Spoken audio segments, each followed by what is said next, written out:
Yo, what's up? Welcome to Ant Speaks. Make sure y'all like, comment, click the link in my bio, go over to my YouTube page and subscribe. That'll really help me out with what I'm trying to do. I'm trying to build this thing up. You know what I'm saying? Today is just a different video. I wanted to give more of a in-depth analysis of things. Mostly I talk about basketball and boxing. That's my forte. That's what I like to talk about. Today, I wanted to give a little bit more depth and in detail, and not so much green screen and quick video. I wanted to give a little bit more today. Today, I'll be talking about the NBA, the playoffs, what I think about the series. Just go from there. Make sure y'all get in the comments, like, comment, and let me know what you think. First of all, let's get into the NBA. Let's talk about the New York Knicks versus the Miami Heat, in which the Miami Heat lead the series 3-1. I didn't expect the Miami Heat to dominate the series the way that they have, with the ability of Jalen Brunson and Julius Randle. Their ability to create off the dribble. They're both left-handed players, so they're harder to guard. I thought that them two would be able to dominate a little bit more, but that man Jimmy Butler has just dominated, and all overall Miami Heat has just been playing harder. Like, it seems like Miami Heat is on a mission, and they're playing like it. Like, they are playing like they know how good they are. They know what they can do, and they're doing all of this without their best six man, and Tyler Hero. They're doing all of this without Tyler Hero. It's the next man up mentality. Everybody has been playing well. Duncan Robinson been knocking down threes. Everybody has been balling. Jimmy Butler has been leading. Bam Adebayo has been playing well, and they look very scary. Leading this series 3-1. I give them the nod that they're going to win this series. If not next game, the game after that. So let me know what you think about that. Get down in the comments. Let me know what you think about that series and why you think the New York Knicks are struggling so much to, close out games, or to either win the game even at home, and why the Miami Heat has just had so much success against them.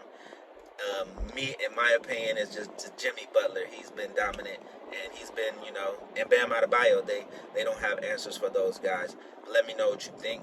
Let's stay on the East. Let's talk about the 76ers.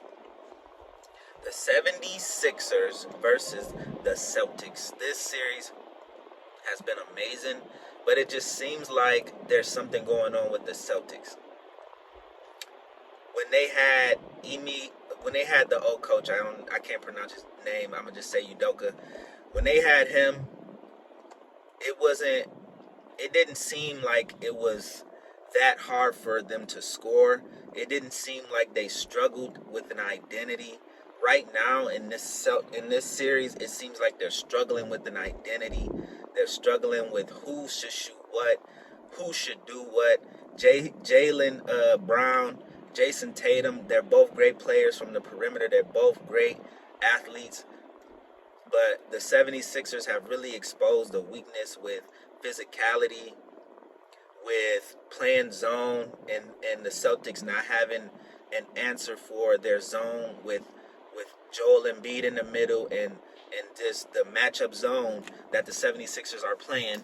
Even though the 76ers are great, even though the Celtics can shoot the ball very well, they have struggled shooting the ball with this zone. They've been struggling finding the seams and competing, and they can't zone up. They can't zone up on the 76ers like the Celtics.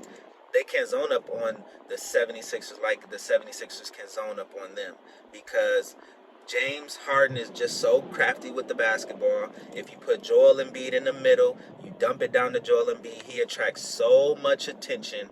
He can catch and shoot. He can catch and drive. He can catch and pass it out to shooters that can knock the shots down.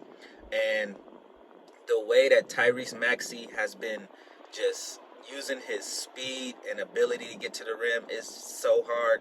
It would be so hard to zone against them, so they can't do that. Even if they did a little zone, it just haven't been too much. They haven't been too effective against the 76ers. And with James Harden, his ability to create off the dribble and shoot the step back three and just dominate in this series, it hasn't been effective at all. And the Celtics are known as a great defensive team, but with James Harden going for 40 points multiple times in the series, it begs you to question their their their mentality coming into the series and what their goal is and how they, their concept of trying to stop James Harden and Joel Embiid. But I do expect the Celtics to make this a series. I think that they can force this to a game 7, but they really have to come out and play the Celtics basketball that everybody knows they can. They're deep. They need to go into the depth just a little bit more. They have the sixth man of the year, and they need to really lock in and focus and stay engaged the whole game. Let me know what y'all think about that series. Let's go over to the West. Let's talk about the Denver Nuggets and the Phoenix Suns. This series is great. I'm sad that CP3 is hurt because I would really like to see if he could have had more impact on the series, by, leading this team with his on-court ability, being a coach on the court, directing traffic, getting guys shots when they need to get those shots, putting people in the right place. And now with him out, we have Devin Booker and Kevin Durant being the playmakers and primary ball handlers, and it's just taking a lot out of them to bring the ball up, get into the set, attack, and then still be expected to score. It's a lot on them, but they are designed to be able to do that.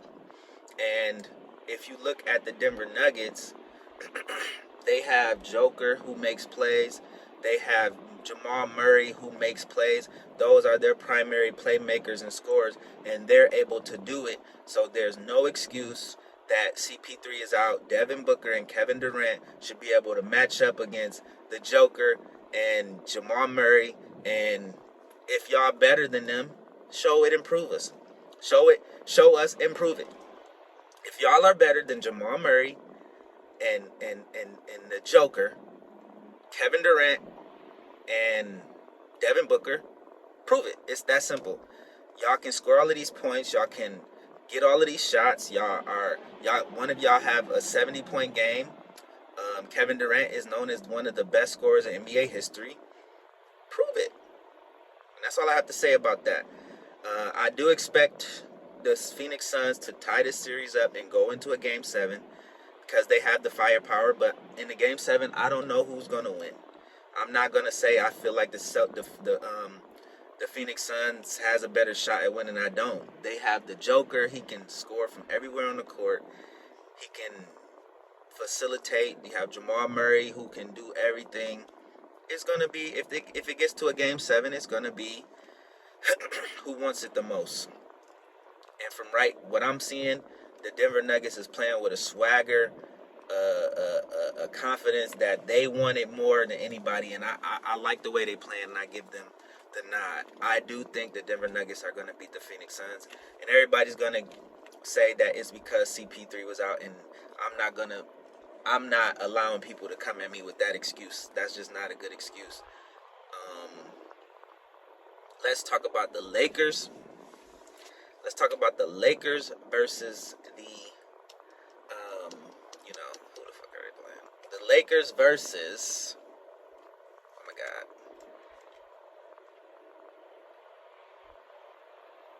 The Lakers versus, who are we playing? Oh, let's talk about the Lakers versus Golden State. Right now, the series is 3-1. And out of the Miami Heat, New York Knicks, Lakers, Golden State, both of those series are 3-1. The team that is most likely to climb out of the 3-1 is Golden State.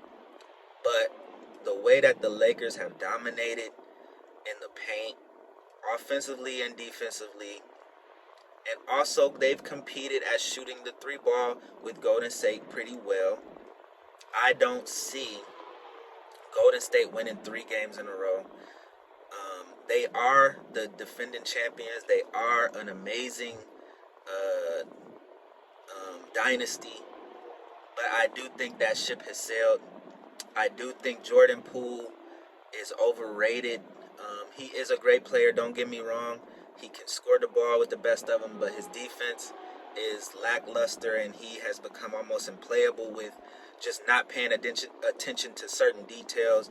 Um, just, defense is all effort, and the amount of effort that you put on the offensive end, you should be able to reciprocate that energy on the defense. And it just seems like Jordan Poole doesn't really give too much into his defense, which is why last game he barely played, and he messed up my parlay. You know what I'm saying?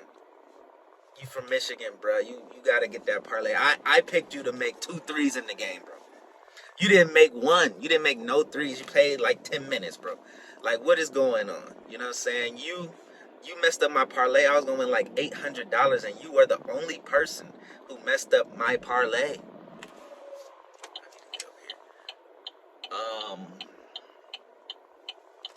But yeah, that series, I expect the Lakers to win that series and close it out. But I do give the Golden State Warriors a fighting chance. They are the champions for a reason. They are able to come back from, deficits. But I feel like this is just too much. I feel like this is too much to come back from. And they're down 3-1, and it's just going to be very, very hard for them to get out of this situation. And I do give LeBron James, Anthony Davis, they can close out this series. They just got to be locked in and not be so, oh, we got the series 3-1, we can chill. No, you can't chill. You got to go for what you know and close out this series.